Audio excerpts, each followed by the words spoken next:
Some deadly women become bad. Others are just born that way. There is such a thing as pure evil. A glamorous housewife swaps the suburbs for a life of crime. She was amazed at how she felt murdering her husband. Behind the badge is a killer cop. She's the most cold-hearted person I've ever dealt with in my life. And an innocent girl is tortured by a monster. The pain that she endured can be compared to the pain that Christ endured when he was crucified. For these deadly women, killing comes naturally. You deserve it. Because they're born bad.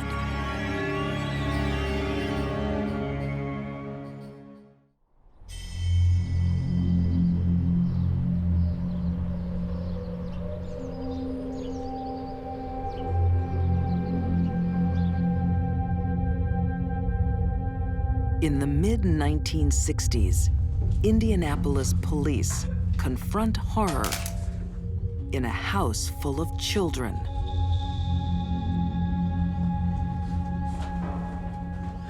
She's gone. The girl is emaciated, covered in bruises and burns. Cigarettes had been put out on her body. 100 of them. This young girl was tortured. It was a horrible, painful trip into death. Unbelievable. What the hell is that? 7 words are carved into her flesh. I'm a prostitute and proud of it. I need to know what the hell has gone on here. Suddenly, a girl comes forward. She says, "You get me out of here, and I'll tell you everything." Her story will shock America and unmask a sadistic killer. How could a sane person do what they did to this girl?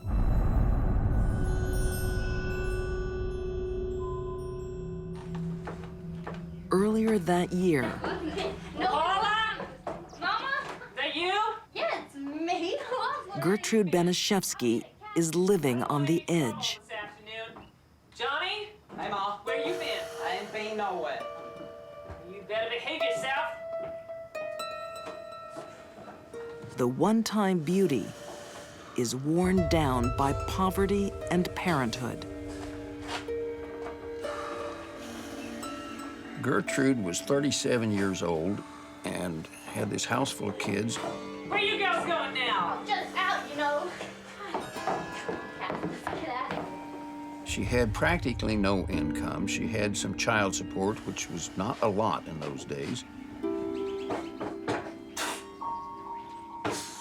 And she made some money by ironing, and that's the only income she had.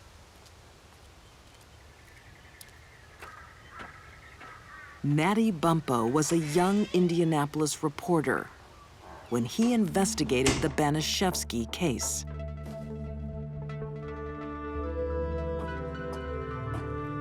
She had 7 children in the house of her own, and all the children had friends. There was at least that many or twice that many floating in and out of the house on an almost daily basis. Whoa, what's going on here? Nothing, we're going. What do you mean we're going through? One of the many visitors is 16-year-old Sylvia Likens. Do you live around here? No, they're gonna stay here tonight. What do you mean they're staying They here got nowhere tonight? else to go. Pretty Sylvia and her sister, girls from? polio victim Jenny, are the daughters of carnival workers. Well, up in your room, Paula. Come on, All of let's yous. go. They were invited to spend the night, and they did. Soon, this house will be Sylvia's home and her prison.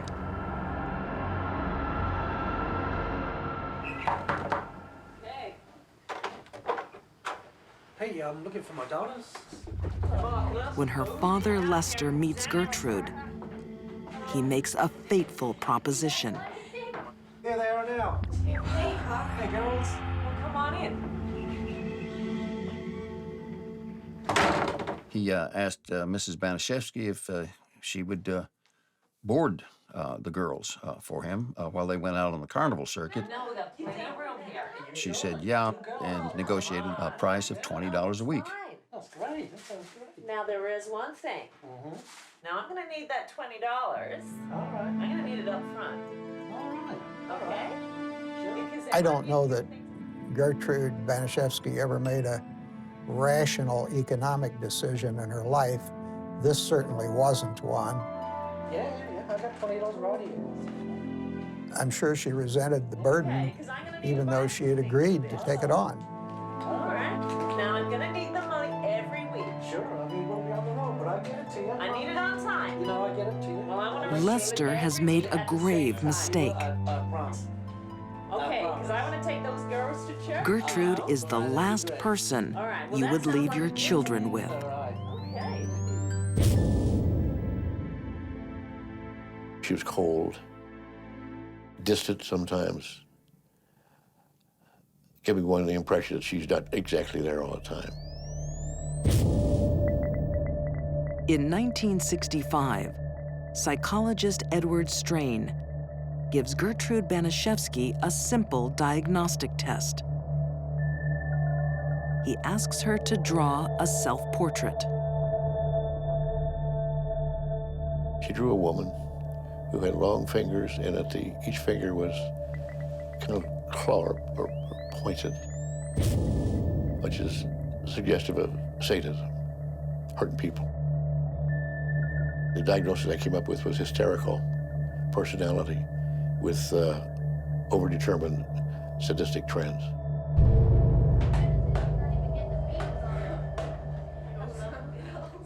With 9 children now in her care, Gertrude is under immense pressure.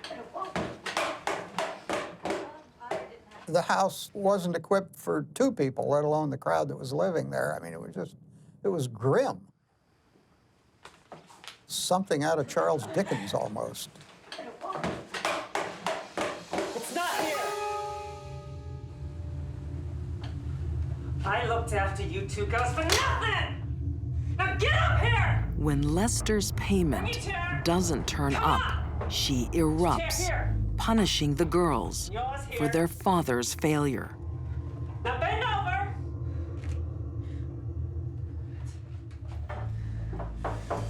You bitch! But this is not just anger about the money. Gertrude enjoys it. What's important for the sadist isn't so much the infliction of pain on their victim, but the thrill they get from knowing that another person is suffering at their hands. That's what turns on the sadist. You ready now, Jenny? No, Jenny. Just... Bend over! For Sylvia, it's just the beginning. I'm not finished with you yet. From now on, Gertrude will find any excuse to lash out at the defenseless girl. Now stand up! Take your chairs! Come on, hurry up! Almost Go! textbook psychological games being played. Get that smirk off your face, Johnny. Gertrude playing those in her own mind, projecting, scapegoating. That's very much what was going on there. If that check isn't here next week, we'll do this all over again. You got it?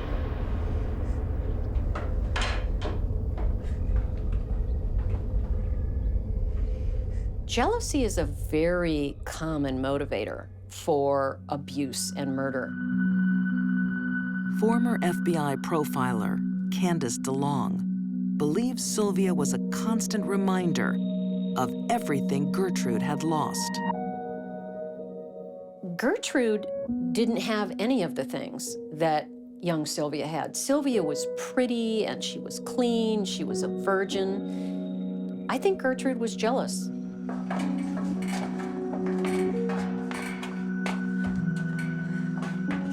Jealous and cruel, You're a dirty little slut. Gertrude will recruit innocent You children can stay down here till you learn your lesson. Shut up!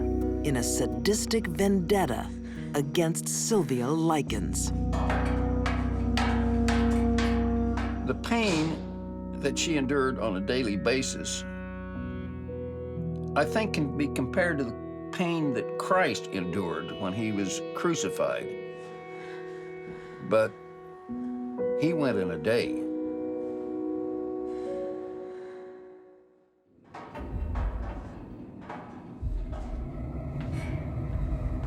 Sylvia Likens is an innocent 16-year-old in the clutches of a vicious, sadistic woman, What are you looking so scared for? Gertrude Baniszewski. You deserve it!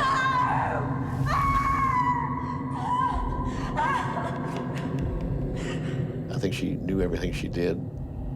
I think she enjoyed it.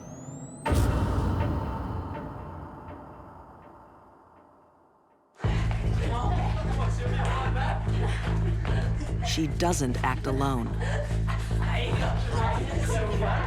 Gertrude cruelly manipulates her own children, turning them into willing torturers.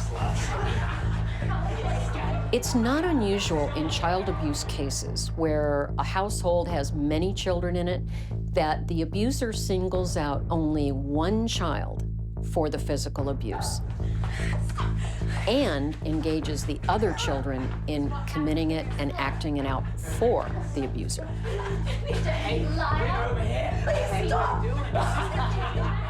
You had an adult who was an authority figure to these kids, authorizing this cruelty.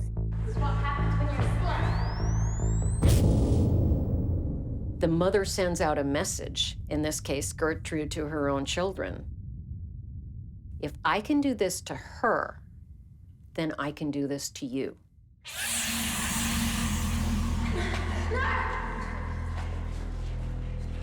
Worse is yet to come. Hold it down. Try that! Goddamn little slut! You burned my daughters. Now I'm gonna burn you.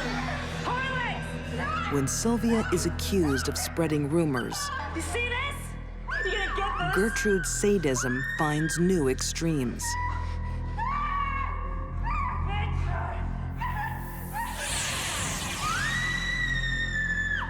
Take it! Hold it! With a sewing needle, drawing blood, she started the lettering, which was carved on Sylvia's abdomen. Keep still! Pin her down, Johnny! Hold her! I think that Gertrude carved the words, "I am a prostitute and proud of it," in Sylvia's stomach because she was already planning to murder her. Alone in her agony, Sylvia's only thought is to protect her sister. Psychologically, she was in a prison. And I think she submitted to a lot of the beatings and the torture, possibly thinking, they can do it to me, and if they do it to me, they won't do it to my sister. She'll be safe.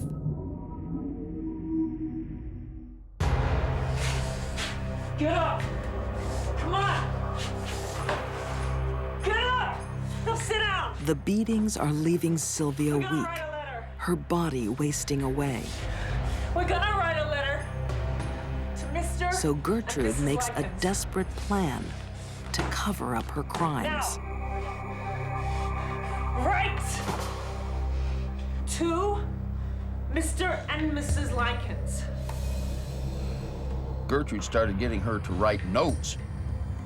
I went off with a gang And the theme was that of boys. Sylvia went with a gang of boys, and they asked what they wanted, and they got what they wanted, and then they beat me up, and blah, blah, blah, and then they brought me back here. Come on, Sylvia, write, goddammit! after 3 months of Gertrude's pitiless brutality, At midnight. Sylvia is powerless to resist. They said they would pay me. Sylvia had become something like a concentration camp victim. Good. At some point, she lost the will to live. I don't want to see you again.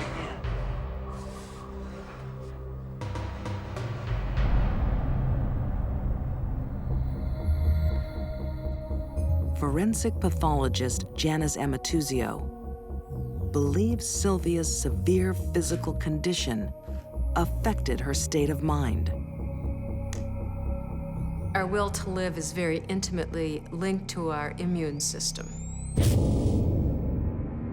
When somebody has numerous sores, when they have infection, it usually indicates to me that they are not getting sufficient nourishment, vitamins, water, etc., in order to give the body the tools so it can heal itself.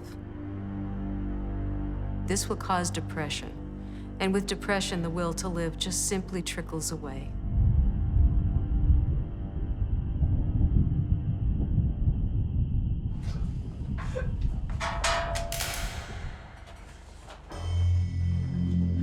She's gone.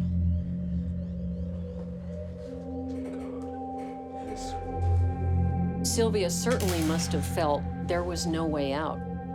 There was no one to help her, no one to save her, including her own sister. What the hell's this? Oh, God. Gertrude rallied the troops, that being her children and the neighborhood children, and told them what to say when the cops got there. This time, Jenny Likens won't obey. I need to know what the hell's gone on here. Get me out of here and I'll tell you everything. She couldn't save her sister, but she can help catch her killer.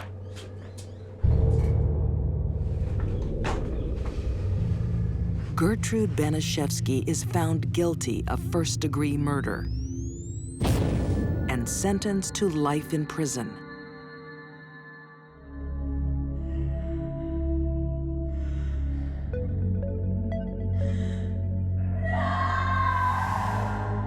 I think Gertrude tortured Sylvia to vent her own anger and frustration. She devalued Sylvia in her mind, and it made her feel good. I've never seen any human being who did what she did and enjoyed it as well.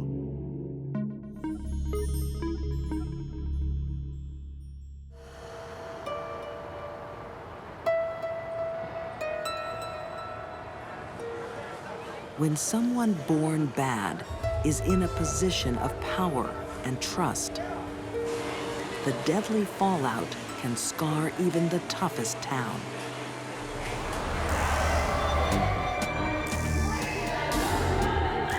It's 1995. In a New Orleans restaurant, a brother and sister plead for their lives.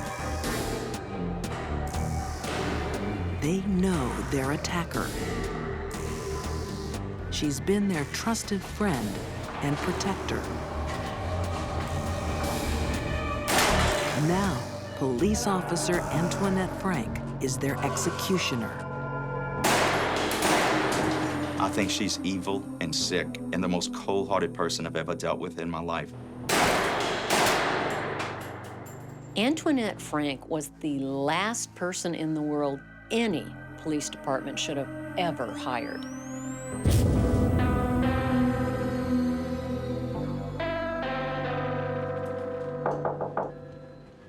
Oh, hey. Hi, how you doing? Antoinette, nice to meet you. Antoinette Frank dreamt of becoming a police officer from a young age.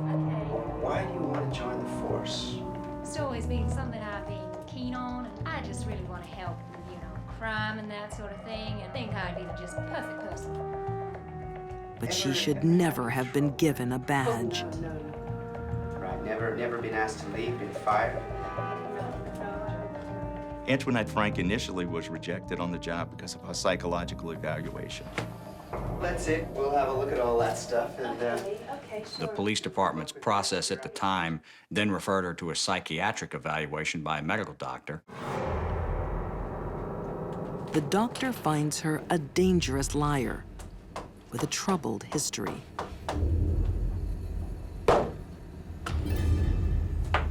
But Antoinette will not be denied. And the force is desperate for recruits. They had a loophole built into the system whereby she could go to a private practitioner and get an okay. And eventually he gave her the passing qualification she needed.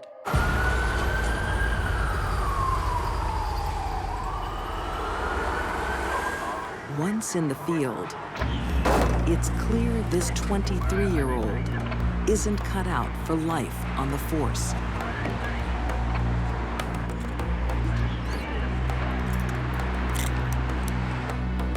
She was a terrible police officer who constantly had to go through supervisory review. Antoinette Frank was a lousy police officer. She was very non-aggressive. She was timid. I've heard her described as sort of mousy. According to author and former federal agent Chuck Hoostmeyer, Antoinette has another problem. Her best friend is a 17-year-old drug dealer named Rogers Lacaze. She got him a cell phone, she got him a pager, she bought him clothes. She just doted on this kid. Antoinette used to take Rogers Lacaze riding around in her police car when she was working. Illinois, 1054 now. Hello? Hey, what's up now? Hey, it's just... He answered calls with her. He went to traffic accidents. He even drove her police car. Just here, pull up. If I didn't have so many court documents backing it up, I wouldn't believe it even as a novel because it's just so strange.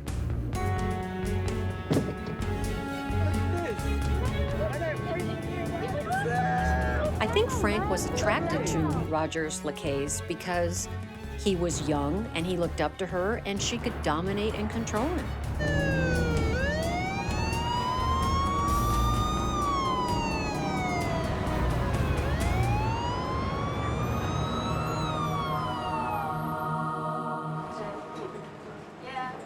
Like most police officers at the time, Antoinette does security work on the side. She guards the Kim An Vietnamese restaurant. In the 1990s, it was absolutely essential for a New Orleans police officer to work a security detail just to pay the bills. They worked restaurants, bars, special events. So how we do that? We did really well. Yeah, business is going really great. We made $25,000 tonight. Or having a police officer at the door in uniform is a simple and fairly cost-effective way to deter armed robbery. The restaurant is owned by the Vu family. Shouldn't be too much longer. I just finish up and clean up and we get to go home. The Vu family gave her birthday presents. They had lent her money when she needed it. They were very nice to her. Thanks for your help, madam.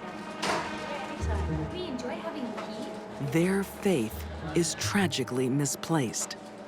They have welcomed a woman into their lives who is an ice-cold killer. In 1995, the streets of New Orleans are a tough beat for police. But there's a greater danger. Working within their ranks, a ruthless killer. Officer Antoinette Frank. By the time she became a police officer, she was a full-blooded full-blown sociopath. And she used her position that that badge gave her to use and abuse others. She's what you would colloquially consider a psycho. Off duty, Antoinette does security at a Vietnamese restaurant with fellow officer Ronnie Williams. But just like her police work, this job isn't going smoothly. She thought Ronnie was getting more hours and more pay as opposed to her. And I think that's kind of what triggered her into deciding to go to get the cash out of the place, and she felt like that would even things up.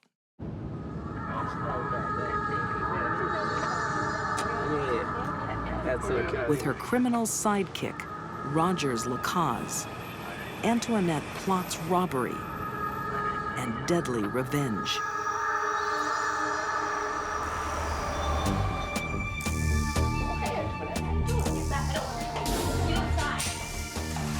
The Vu family's trusted guard is now their attacker.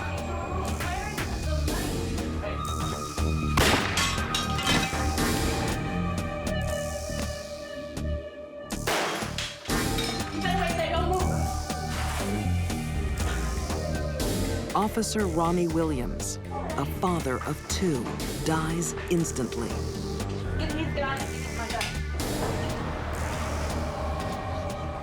They went there with the full intention of killing everyone there just to get the cash that may be on that location.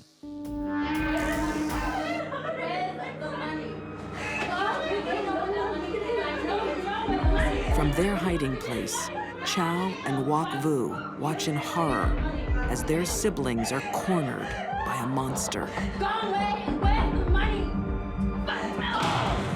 Where's the money? Very little planning whatsoever. Just total chaos and evil thoughts. Where's the money? Terrified, they give her what she wants.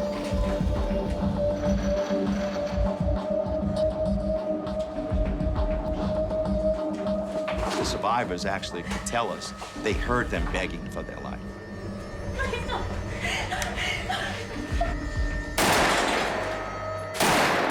She actually shot him execution style.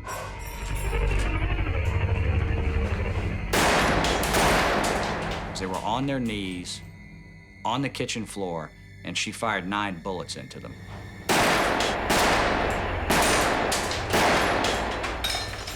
This was a bloodbath.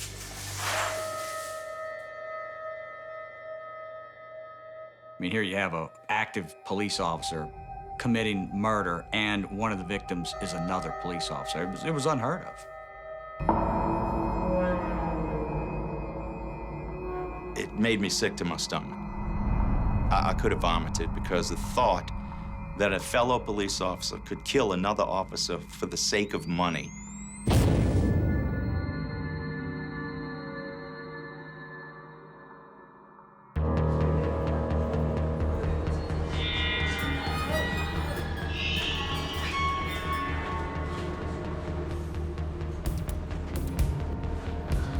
An hour after watching the murder of her brother and sister, Chow Vu makes a run for her life.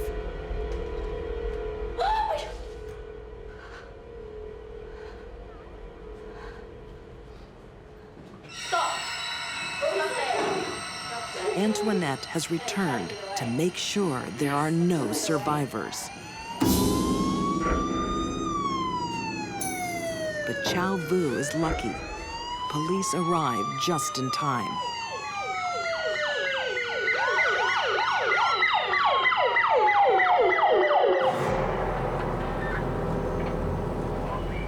At first, they assume Antoinette was the first officer on the scene.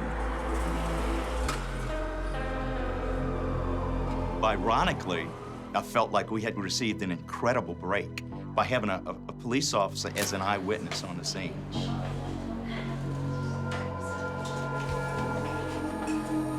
shaking in terror, Chow Vu finally reveals the awful truth. The killer is Officer Antoinette Frank. It does take a particularly vicious, cold-blooded person to just gun down 3 helpless people who knew you. Antoinette Frank and Rogers Lacaze are both found guilty of first-degree murder and sentenced to death. Neither Antoinette nor Rogers has gotten what they deserve yet. When the sentence is carried out, then they will have what they deserve. I've handled, assisted, or supervised well over 1,000 homicides. Antoinette Frank, without a doubt, is the most cold-hearted person I have ever dealt with.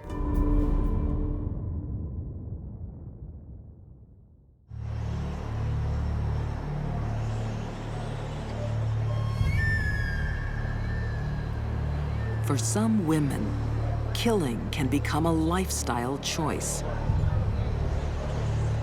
Most people that get involved in violent crime had horrendous childhoods and suffered a lot of abuse.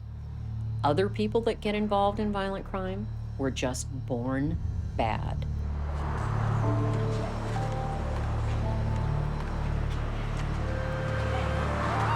In a Mexican jail in 1969, one woman rules the yard. Fearful inmates have given her a special name. It was La Pistolera, which roughly translates into the woman gunfighter. No one defies La Pistolera and lives to tell the tale. She took what she wanted. If you got in her way, you could be dead.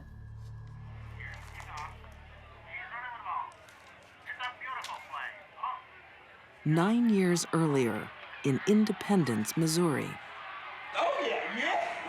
Come on. 20-year-old Sharon Kinne is locked in a loveless marriage.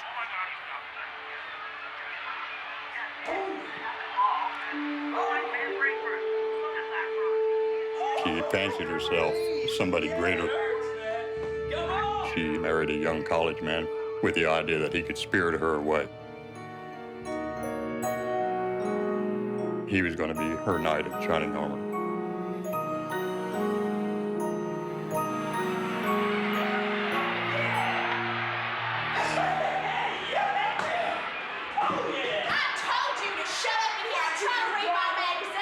Sharon isn't interested in the life of a 1960s housewife.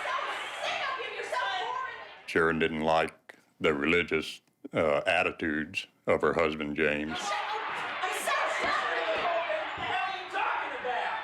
And so from that point on, it started deteriorating.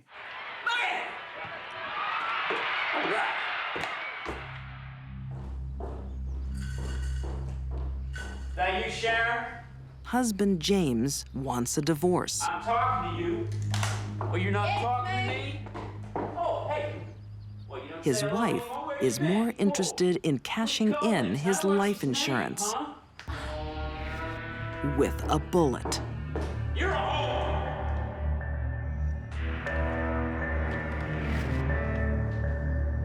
$25,000 in 1960 was a lot of money. And she wanted the money. Plus, she wanted to be able to continue her promiscuous lifestyle without hindrance from her religious husband.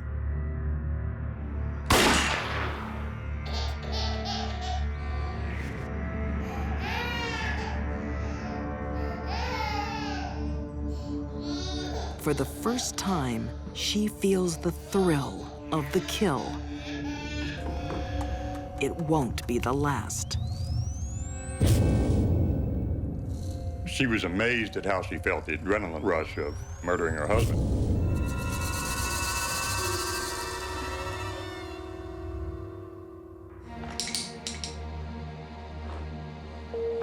When police investigate her husband's death, she coolly pins the killing on her own daughter. She called the police department and said that Dana Kinne, James's 2.5-year-old daughter, had accidentally shot her father while she was playing with the gun.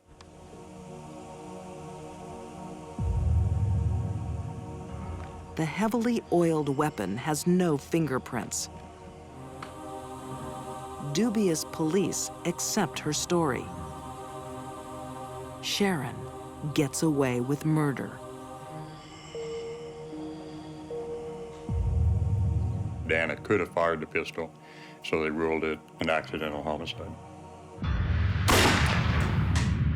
From now on, Sharon Kinne will live her life by the law of the gun.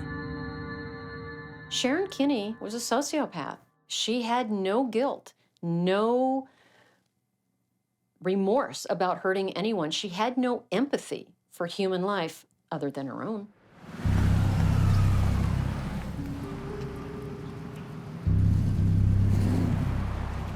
One month later,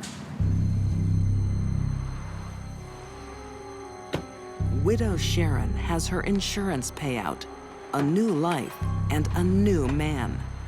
Car salesman Walter Jones. Walter was married to a very beautiful woman named Patricia, and they had 2 children. Sharon wants Walter all to herself. Well, I thought that maybe we'd get married and have a family. I'm already married. Well, leave your wife. I'm not leaving my wife. I got responsibilities. She announced to him then that she was pregnant. You need to take more He threw a responsibility fit. for yourself. I'm not having this conversation with you. Walter Jones is playing with a deadly woman. She'll get her way with murder. Sharon Kinne wanted what Sharon Kinne wanted, and she wanted it now. I hate you.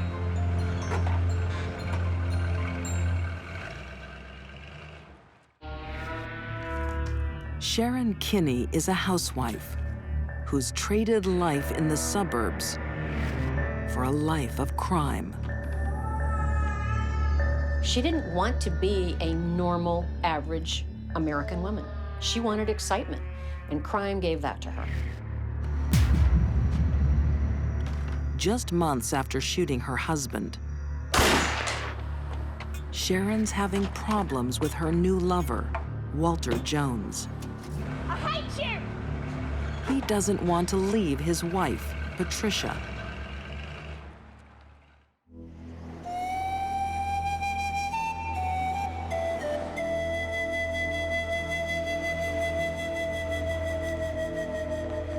Sharon has a solution to people like Mrs. Jones. She kills them. Get out of the car. Get out of the car. Just do it. Get out. She lures Patricia to a secluded lane. Move around to the front of the car. Keep moving. This deadly sociopath doesn't think twice before taking another innocent life. Get down. Turn around.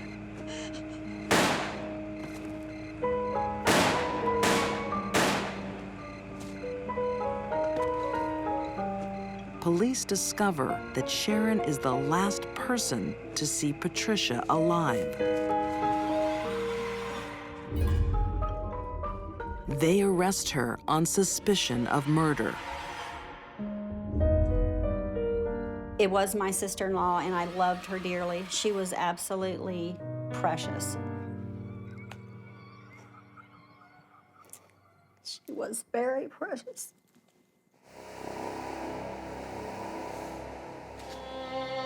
Walter Jones' sister Joyce was just 12 when Patricia was killed.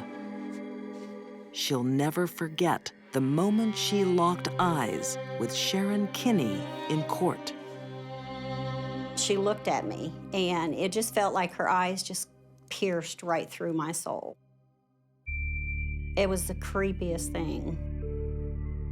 She looked evil. Walter Jones never forgot Sharon Kinne either. I remember every time he would come to visit, he would always wake up screaming her name. In court, she causes other nightmares.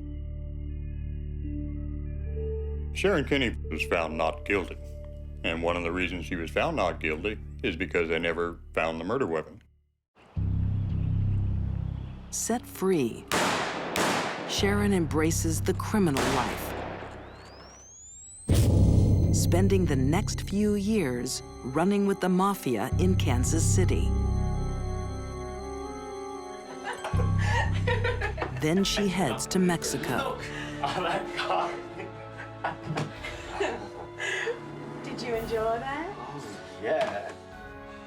What else did you She meets a man by the name of Francisco Paredes Ordonez. want to have some more fun? Yeah. He's met the wrong girl. This was her chance to mug this guy, take his wallet and his car keys, and head back north.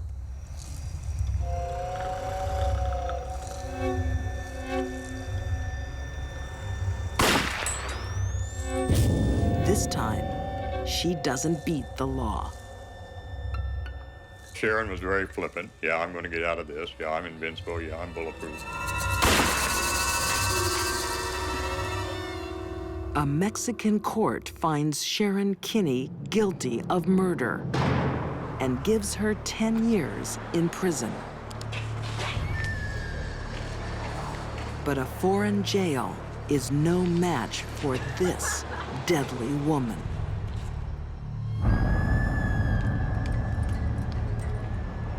On December 7th, 1969, upon the conclusion of a very busy visiting hours, visiting Sunday, when the guards did a bed check of all the cells, Sharon Kinne's cell was empty.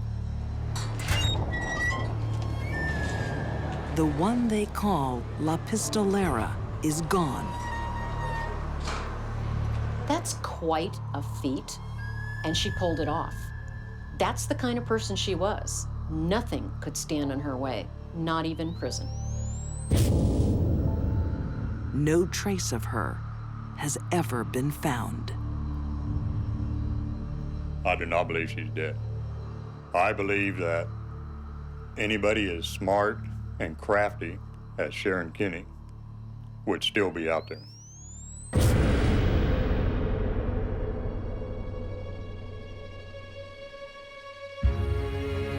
These deadly women were destined to kill from the day they were born. A brutal sadist, Gertrude Baniszewski took pleasure in a young girl's torture.